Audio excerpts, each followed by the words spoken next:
மண்ணை தோண்டும் போது கண்டுபிடிக்கப்பட்ட விலை மதிக்க முடியாத பொக்கிஷம்.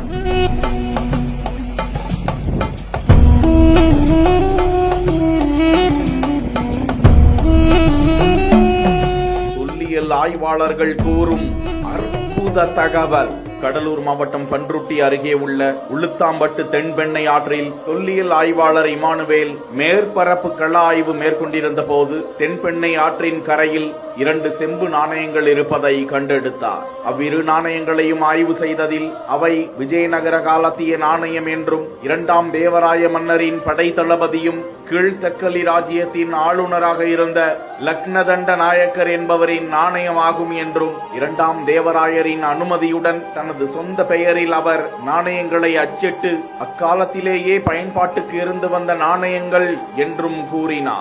Let's go holidays. It's time to travel beyond the boundaries.